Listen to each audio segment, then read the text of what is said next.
নমস্কার বন্ধুরা, মানবীর রান্নাঘরে আপনাদের সবাইকে স্বাগত জানাই। আমি আজকে একটা রেসিপি নিয়ে চলে এসেছি। তার আগে বলি, এটা আমার ফুটেছে আজকে বাগানে ফুলটা, তাই শেয়ার করলাম আপনাদের সাথে। আমার আজকের রেসিপি হচ্ছে রুই মাছের কাটা চচ্চড়ি। রুই মাছের মাথা দিয়ে চমৎকার একটা চচ্চড়ি বানানো যায়। খুবই কমন রেসিপি, তবু আপনাদের সাথে শেয়ার করলাম যে কিভাবে করেছি, এটা আমি কিভাবে করি।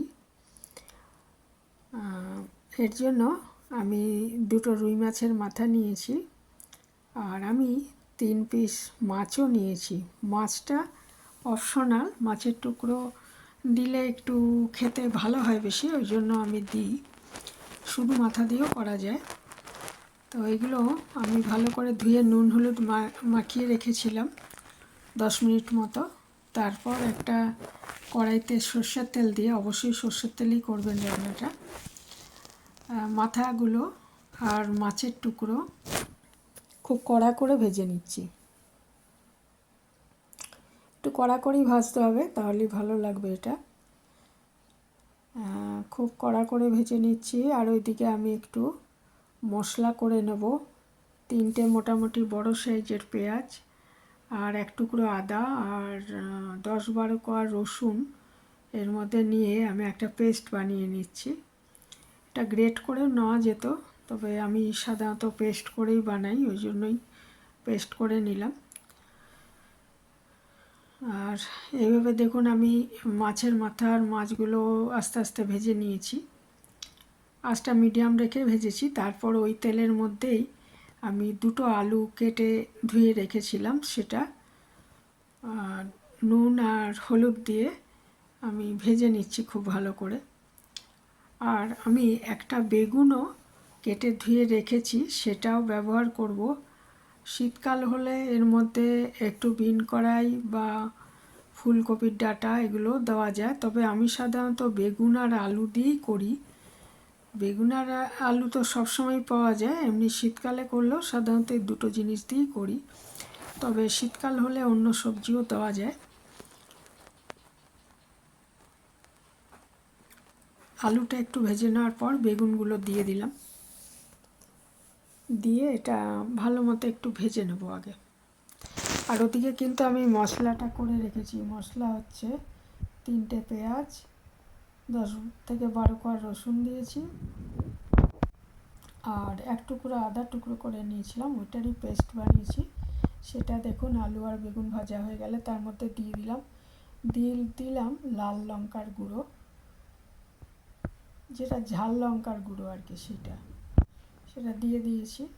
আর একটু 3 টুকরো কাঁচা লঙ্কা, 3টে কাঁচা লঙ্কা দিয়ে দিয়েছি। এতে বেশ ঝাল হয়েছিল, একটু ঝালঝালি ভালো লাগে এই চচ্চড়িটা। এটা হলে গরম ভাতে আর কিছু লাগে না, তবে সাথে একটু ডাল বানিয়ে নিতে পারেন। মশলাটা ভালো মতো কষানো হয়ে গেলে এর মধ্যে আমি ওই মাথা যে ভেজে রেখেছি আর মাছের টুকরোগুলো ভেজে রেখেছি ওগুলো দিয়ে দিলাম। মাথাগুলো কিন্তু একটু ভেঙে দিয়ে দিতে হবে এর মধ্যে। আমি ভালো মতো ভাজা আছে, তো একটু খুন্তি দিয়ে একটু দিলেই ওটা ভেঙে যাচ্ছে। মাছের টুকরোগুলো একটু ভেঙে ভেঙে দেবো, তাহলে তরকারিটা খেতেও ভালো লাগবে আর সবার ভাগেই পড়বে আর কি, এই জন্য এভাবে ভেঙে দিচ্ছি। তারপর খুব সামান্য জল দিয়ে, মানে ওই আলুটা, বেগুন তো সেদ্ধ হয়ে গেছে বাজাচ্ছে, আলুটা আর ওই মাছের টুকরো বা মাথাটা আর একটু সেদ্ধ হওয়ার জন্য আমি সামান্য একটু জল দিই, বেশি জল দেওয়া হবে না। দিয়ে আমি 4-5 মিনিট এটা ঢাকা দিয়ে রান্না করে নিয়েছি।